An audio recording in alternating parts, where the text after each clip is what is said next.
Most teams say they want auto QA, but what they usually mean is they want automation that behaves exactly how they expect it to. Automation, though, it doesn't interpret intent, it follows definition.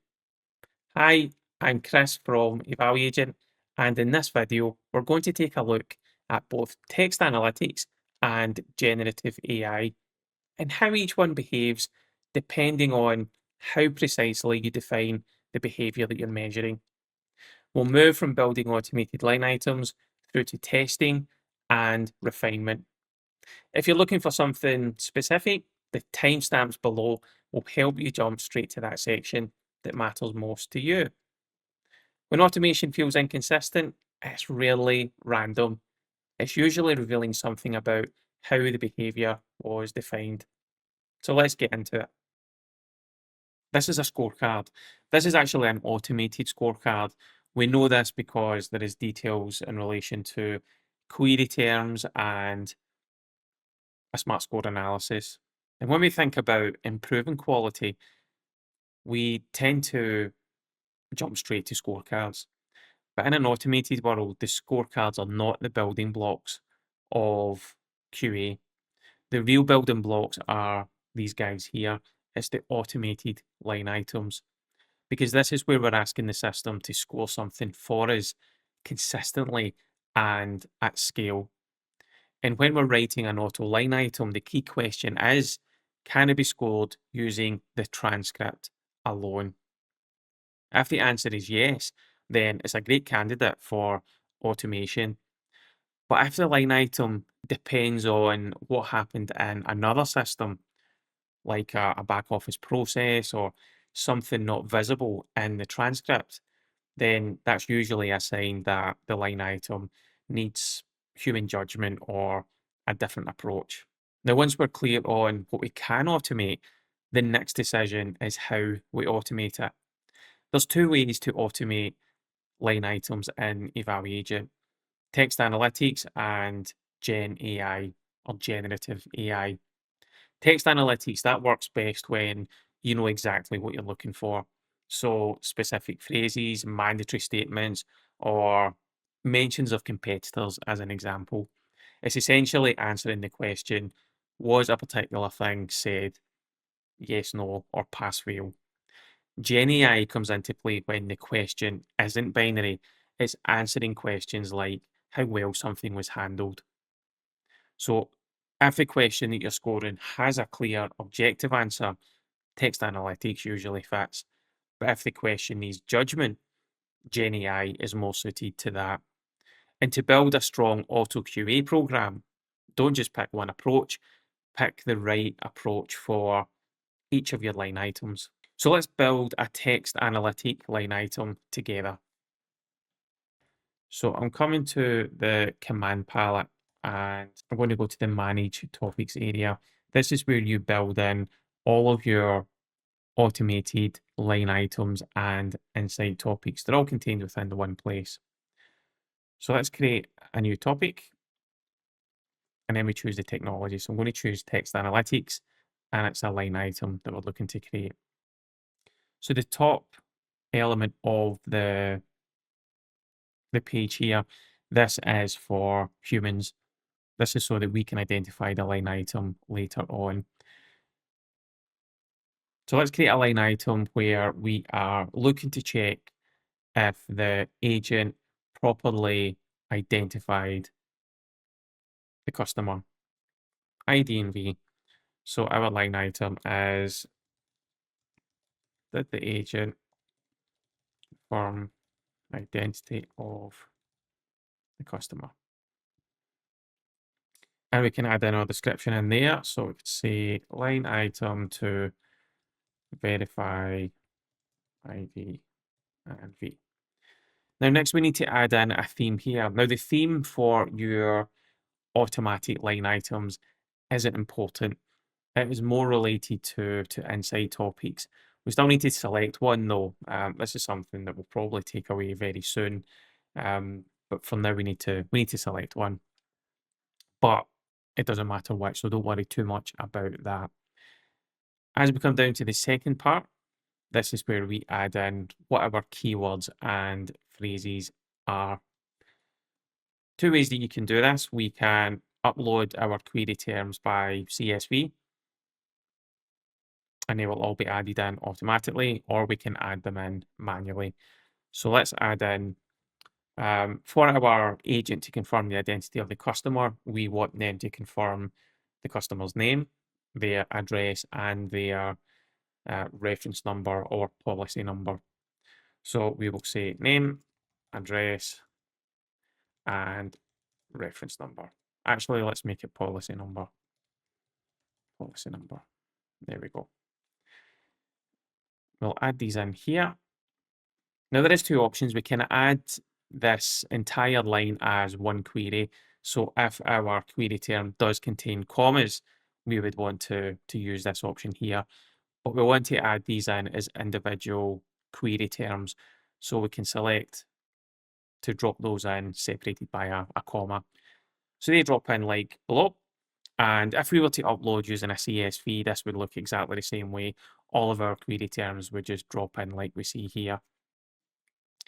Now, a couple of options that we've got. We can determine who we are looking to have said each of these query terms. So right now it's defaulting to any of the speakers. Now we can just toggle through these and it lets us choose between agent or customer, system or agent, etc., etc. Like so. Now we can apply a default speaker to all these terms. So because we want our agent to confirm these details, we will set this to agent in here. Now right now though, these look pretty fixed, they're pretty inflexible. We're looking for name, address, and policy number to be said. Now there are some ways that we can make these more flexible, is by clicking into our query terms, and we've got some additional options in here that we can change. So in terms of the kind of keywords and phrases, each of these elements are editable. So let's take a look at our policy keyword. So right now it is looking for that specific word to be said. So if the agent said, can you tell me your reference number, account number, anything like that, we won't get a hit because it's looking for the specific word policy to be said. So we can build in that flexibility using the type option. So a few options in here, and each depends on, or each are more suited to specific use cases. So in our example, where we're looking for example, policy, reference number, account number, we would treat these as synonyms. So if we select the synonym option, that will drop in a list of example synonyms based on the keyword that we've put in. And some are accurate to our use case, some are not so much, but we can add in our specific synonyms or variations in here. So we could say reference, like so, and oops, count, and whatever else that may be. So we can close that there, and this time, if the agent was to say, can you confirm your account number, it will still tag that as being found. Okay, so let's take a look at some of the other options. So in terms of the wildcard, that matches variations of a word using wildcards. So as an example, if we were looking for the word cancel and we added in our wildcard at the end, this would then tag where the agent said cancel or cancelled or cancellation, because it's picking up that first element of cancel.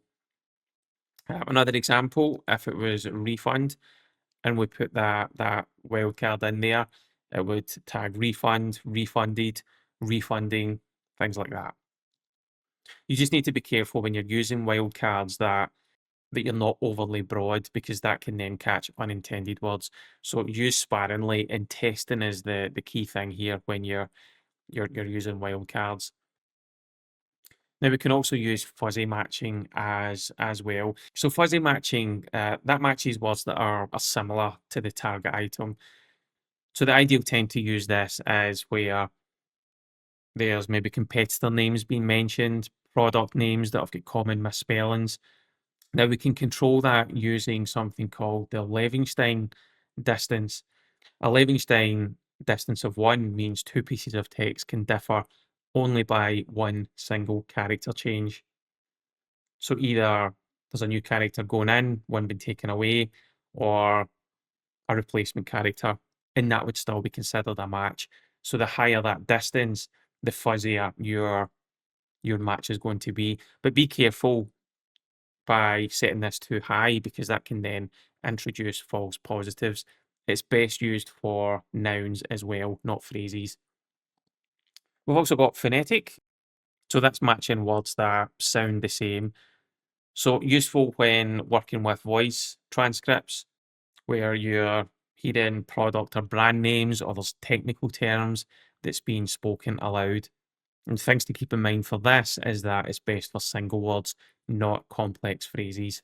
And we can see we can get a series of phonetic examples, but we can add in our additional ones as well. So let's leave this as term. Now, the other thing that we can think about is the slop. This is defining how close query terms must appear next to each other. So right now we are allowing for one filler word between the query terms, and that's based on the type of query that you're building. But keep in mind that a larger proximity value is likely to reduce your precision and your matches. So always test these against real transcripts to make sure that you're happy with them. And that's something we'll look at in a bit. Okay, so we have our query term set up. And the last thing that we do is set our pass conditions. So our topic or line item in this case is a pass so long as one of the query terms is found. Now this is saying that so long as the agent says either the name, address, or the policy number, then it'll be considered a pass. We don't want that. We want the agent to ask all three of these things. So let's go ahead and save the changes there. And that takes that into a draft version. Now, right now, it's contained within the managed topics areas. We can't add them to scorecards or anything like that right now until we activate them.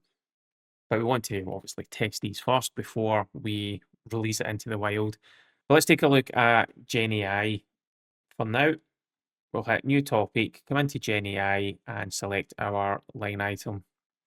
So the first part is exactly the same as what we saw for text analytics. These are for the humans, so we can identify the line item. We still have our name and our description, and we are required to select a theme. Then we have the prompt. This is the instruction that we're giving the system. It's defining the decision that it needs to make. Then we've got the scoring criteria. Now, from the scoring templates that you build in your quality settings, we can bring these in, any one of these, into our line item. This is where we define what each scoring option actually means in practice. Let me just bring it back to this 2-point. So you can see whatever one you build in, they're available to build into your line item. Now let's walk through the process and how we build up our prompts and our scoring criteria. So before we get to the actual prompt building, let's take a look at a typical line item that we see in manual scorecards. Does the agent reassure the customer and explain next steps along with any timescale? Let's score this line item against a conversation first. Now, this is an important pre-step, if you like, because we want to establish a baseline measurement for when we test the accuracy of the line item. So I'll play you the call audio and show you the transcript, and you just need to say whether you would pass or fail the line item based on the criteria. So let's have a listen. Welcome to DriveSure Insurance. How may I assist you today? I've been charged twice for my policy, and I'm really worried because the money's already gone from my account. Before I take a look, could you please confirm your full name, your address, and your policy or reference number. Yes, it's Jamie Taylor, 14 Oak Crescent, Manchester, M20 2AB, and my reference number is DS482917. I've just checked your policy record, and I can see 2 payments showing against the same renewal date. So what happens now? Will I get my money back? What I'm going to do next is raise this with our billing team today. Okay, but when will I hear something? Don't worry, you'll get an email with an update. That doesn't tell me much. The refund, how does that work? If it does turn out to be a duplicate payment, we'll make sure the extra amount is refunded back to the original payment method. Okay, thanks. I just didn't want it to be ignored. Is that okay? Or is there anything else you'd like me to explain? No, that's everything for now.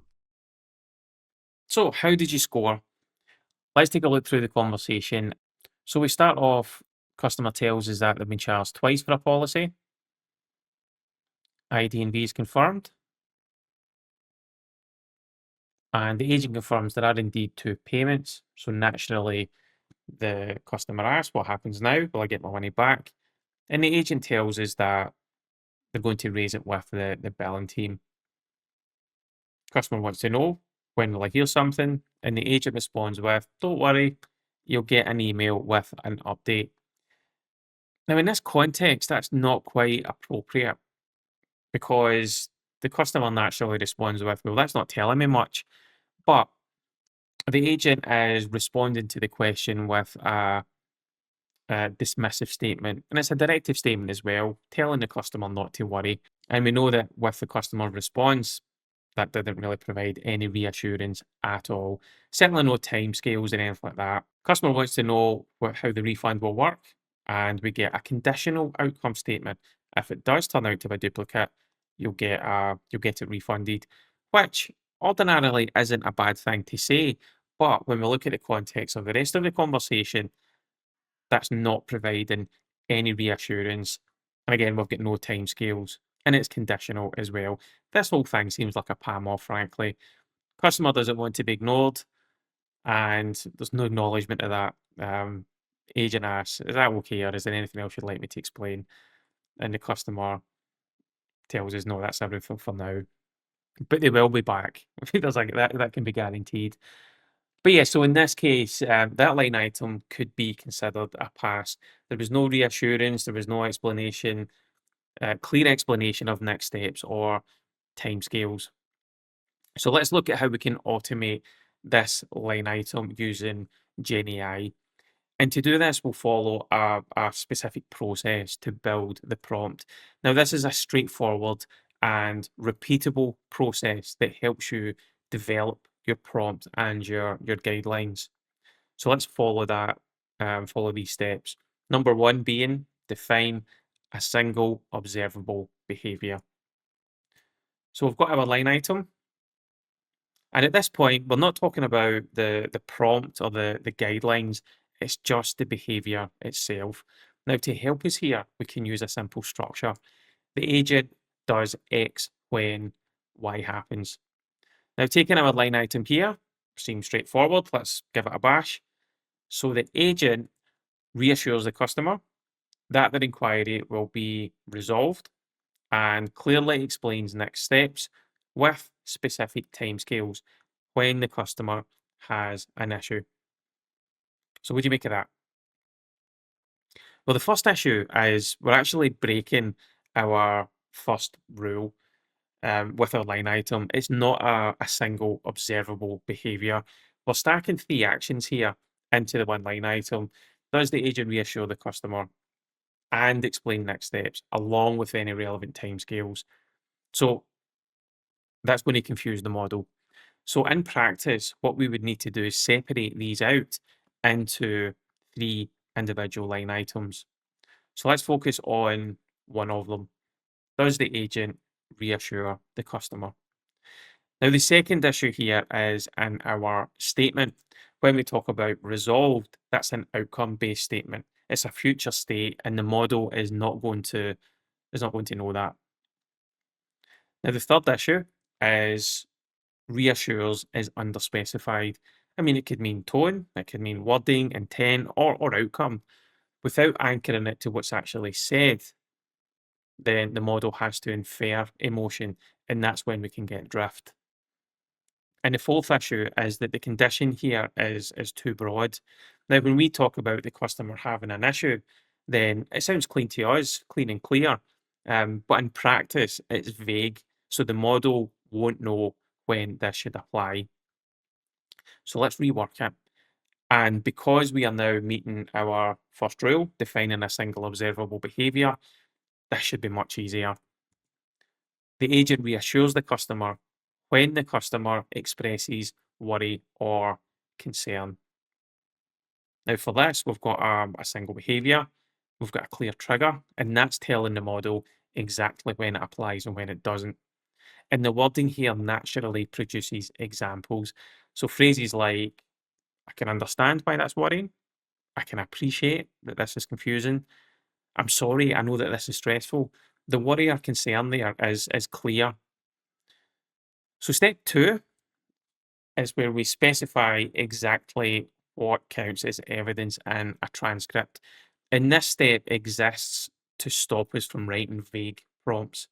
Now, we define what the model should look for to make a decision. And an easy way to think about it is that if you were highlighting exact words in a transcript, what would you be highlighting? Now, in this case, we would be highlighting things that recognize stress and express understanding in empathetic language.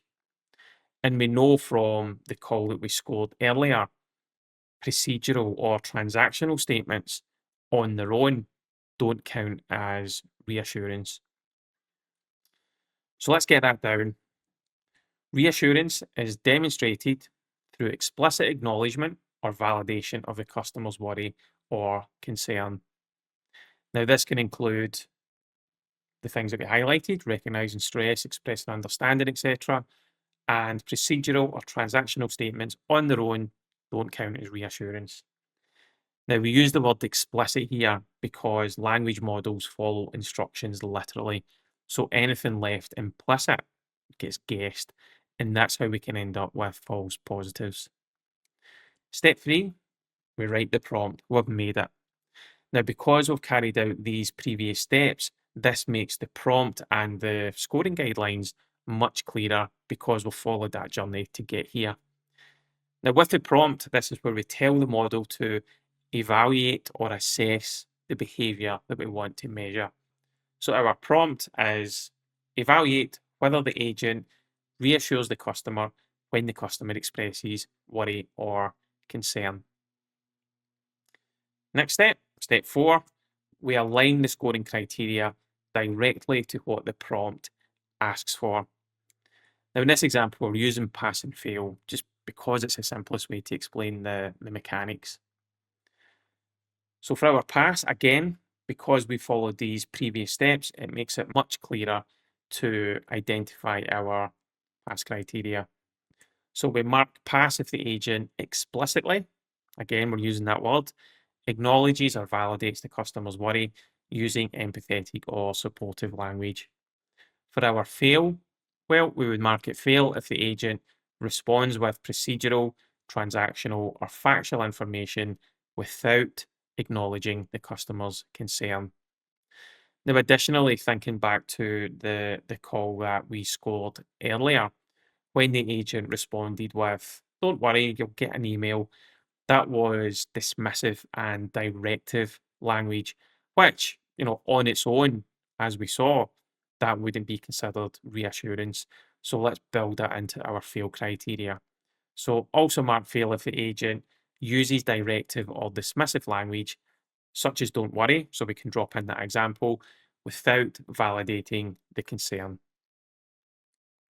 So there, we've done it. That is our prompt and our pass and fail criteria. So let's jump back to evaluagent and get these in.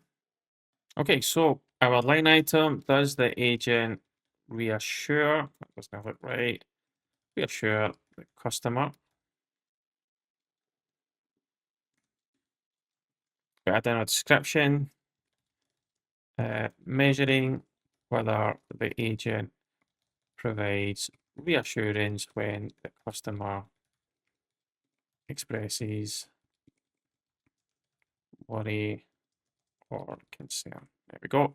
Our theme is not important. And then we can add in our prompt. So assess whether the agent reassured the customer when the customer expresses worry or concern. And then we can add in our pass criteria.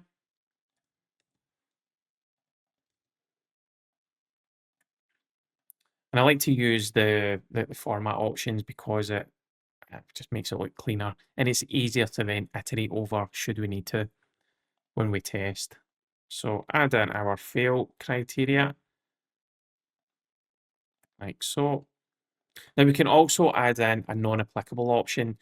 Non-applicable option isn't going to be appropriate for all line items, but in this case, there are going to be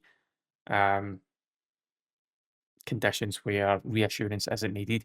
For example, when the customer doesn't express any worry or concern, there's no reassurance needed. So we can allow our non-applicable, and that drops in another criteria, and we can just define when this doesn't or when this should apply.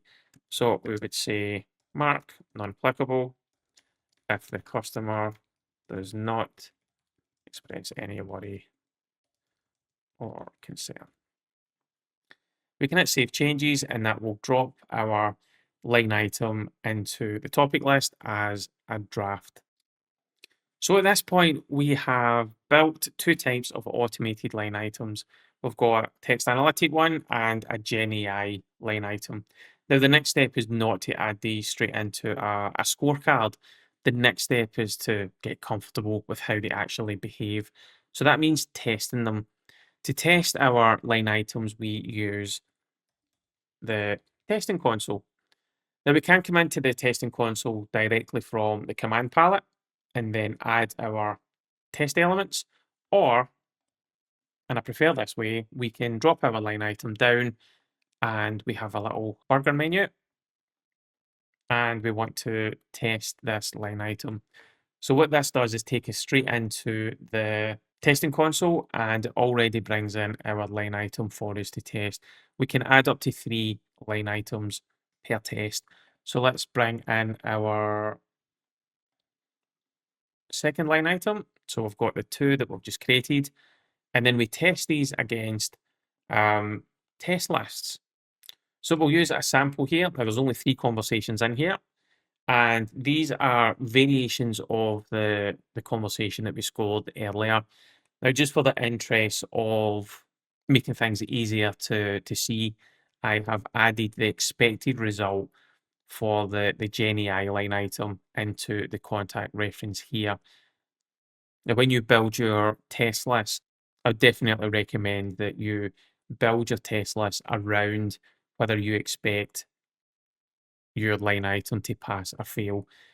It just makes things easier and quicker when you are testing. So we've got our line items locked in, we've got our conversations. We will hit test and see what the results are. Okay, here's the results starting to come through. There we go, excellent. Now, one thing that I guess is important to highlight is that no automation and large language model is perfect.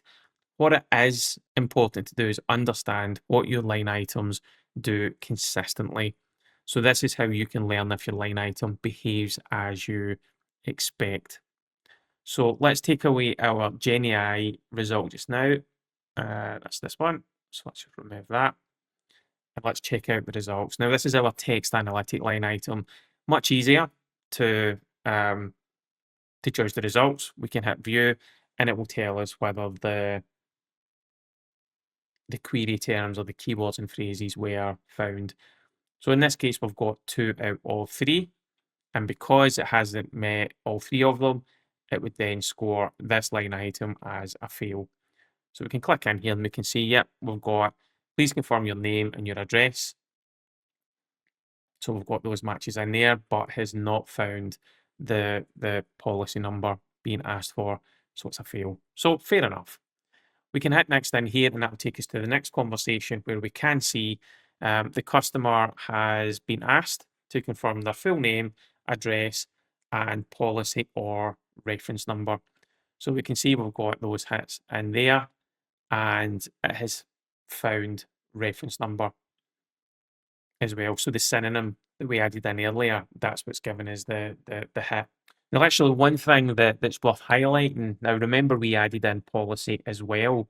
In this case where the customer or the agent has asked for policy or reference number, if we had our query terms as policy number, this wouldn't match, because remember our slop, our filler words was only set to 1, so we can see that in here. So it would find policy and it would find number, but because they weren't together within a variation of 1, it wouldn't be considered a match. If we had set the slop to 2, it would consider or in reference as a variation, and we would still get a hit. But having said that, because we use synonyms as well, that has given us that hit, so we're fine. So just something to keep in mind when you're thinking about your slop number.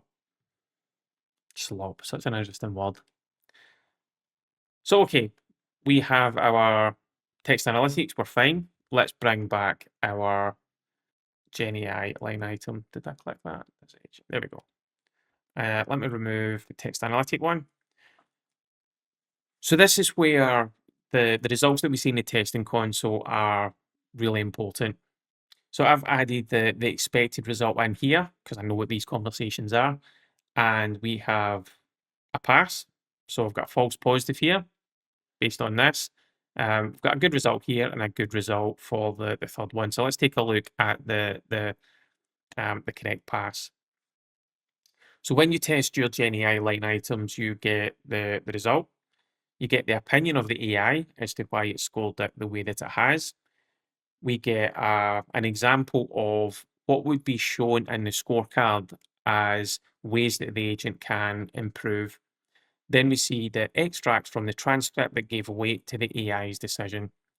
So let's see. So this was classed as a pass because the agent reassures the customer by acknowledging their worry and expressing empathy, as seen in the following quotes. So we can see, I can see why that's so. Let's take it back. So the customer said that they've been charged twice for the policy and they're really worried.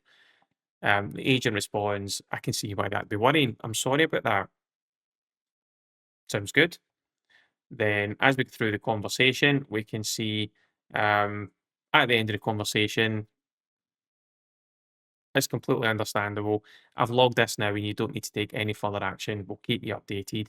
So yeah, there's that reassurance has been given.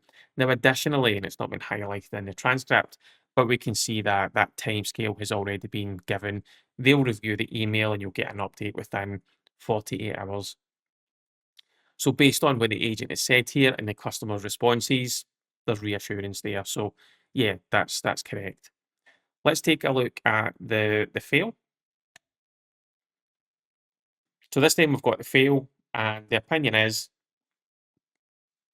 the agent does not explicitly acknowledge or validate the customer's worry about the duplicate payment. The agent responds with procedural information about raising the issue with the billing team without directly addressing the customer's concern. So when we look at the extracts here, we can see these are all statements that the customer has made, and we can see that based on these statements, there is no reassurance being given at all. So positive result. Now let's see what the agent has said. So they're going to raise it with the billing team. The billing team will get in touch if it does turn out to be duplicate payment. So yeah, it all seems a little vague. The customer is absolutely right. So good result there. But let's look at our third one or first one. We've got a positive here or a pass. Now, the one thing to keep in mind is when we see the results in the testing console, when we see incorrect results rather, our first sort of kind of go-to thought is the AI is wrong. But it's actually correct. It is interpreting our prompts and our scoring criteria literally. So it's how we prompt that will determine how accurate and how consistent those results are. So let's take a look. Okay, so this time it's a pass, and the agent reassures the customer by acknowledging the customer's concern about the duplicate payment and committing to raise the issue with the billing team. The agent also promises to provide an email update, which helps address the customer's worry about the refund process. That sounds good. Now, if we didn't know this was going to be a fail, we'd be thinking this should be a decent conversation then. We look at the transcripts. So we can see don't worry has been selected as a wait for the pass score. Now, this is interesting because we specified in the prompt if the agent uses directive or dismissive language, then it should be a fail. So why hasn't it? Well, the model didn't treat don't worry as a problem once it saw the agent taking action afterwards. The next one, if it does turn out to be a duplicate payment, well, we know that's a resolution statement. It's outcome based. It's transactional. And then we've got the reassurance there. Is that okay? Is there anything else you'd like me to explain? When we look at it in the context of the whole conversation, this certainly shouldn't have been a pass. So based on what we're seeing here, this is telling us that the model is inferring reassurance from actions and outcomes, and that's overriding the directive language that we used in our scoring criteria. So let's come back and make some changes. Now, when your results feel inconsistent, it's usually because the prompt and the scoring criteria are not quite aligned yet. Either the prompt is too broad or the scoring criteria isn't specific enough. So let's tighten this up. Now, looking at our scoring criteria, it's fairly clear, what should be a pass and what should be a fail. So let's take a look at our prompt. So this is where we can instruct the model to not infer, so to not infer reassurance from commitments to act or resolution statements. Because we saw in the testing console results, that's what was happening. So we can add in our changes, add in some revision notes, prompt adjustment, and then save our changes in there. And we can edit these prompts or our line items directly in the testing console and run these tests again. So the change that we've made makes reassurance dependent on emotional acknowledgement, not just process or resolution. So we can see this time we've got that result that we were expecting. We can come into the console or the results. It's marked as a fail. The agent does not explicitly acknowledge or validate the customer's worry using empathetic or supportive language. The agent responds with procedural or factual information without addressing the customer's concern. And this time, when we see the extracts, they are all from the customer. That makes it clear that reassurance has not been given. So positive result. Once we're happy with our test results, we can come back into our topic list, drop these guys down, and we can activate them.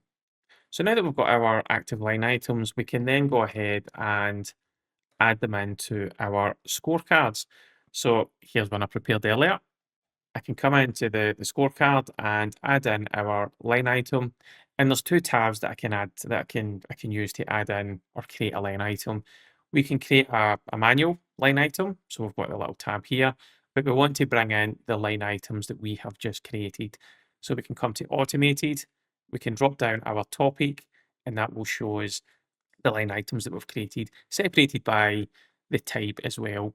So we can add in this guy here, and then we can determine the key elements, whether we're allowing for feedback for the line item, if this was being passed to a human to validate the results and provide additional feedback. We can categorize our line item, and remember these are configurable in the quality settings. We can determine if this is an auto fail, and we can decide on the weighting of this line item in relation to the overall quality score. We can drop this in here, and we can see it recognizes that as being a text analytic line item. and let's just add in our reassurance line item. Now, what's interesting, you'll see that when you add in a line item, it disappears from the list. So that does make it a little bit easier. Well, I certainly find it easier so that I don't duplicate line items. Because if you're creating a lot of them, I think it's easy to do, certainly in my case. But we can add in our line item here. And you see it's slightly different because we can see our prompt and all of our scoring criteria in here. The text analytic line item is hard-coded to be a pass-fail. It's a binary outcome. With the GenAI, where we build the prompts and the scoring criteria, we can see all of these here. We can't edit them. We can only add these line items into our scorecard. But we can still determine whether feedback is going to be allowed. We can categorize it. We can set it as an auto-fail, and we can determine the weighting as well. And we can add that in, and we can see the label for GenAI in here. Now, when we come back to our scorecard, it's changed from manual to automatic because it has been made up fully of automated line items. Automation doesn't become reliable because the model improves. It becomes reliable because your definitions improve. Text analytics and GenAI will both do exactly what you instruct them to do. No more, no less. When you tighten the behavior and align the criteria and test deliberately, automation stops feeling unpredictable and starts behaving by design. And that's when automated QA becomes something that you can genuinely trust.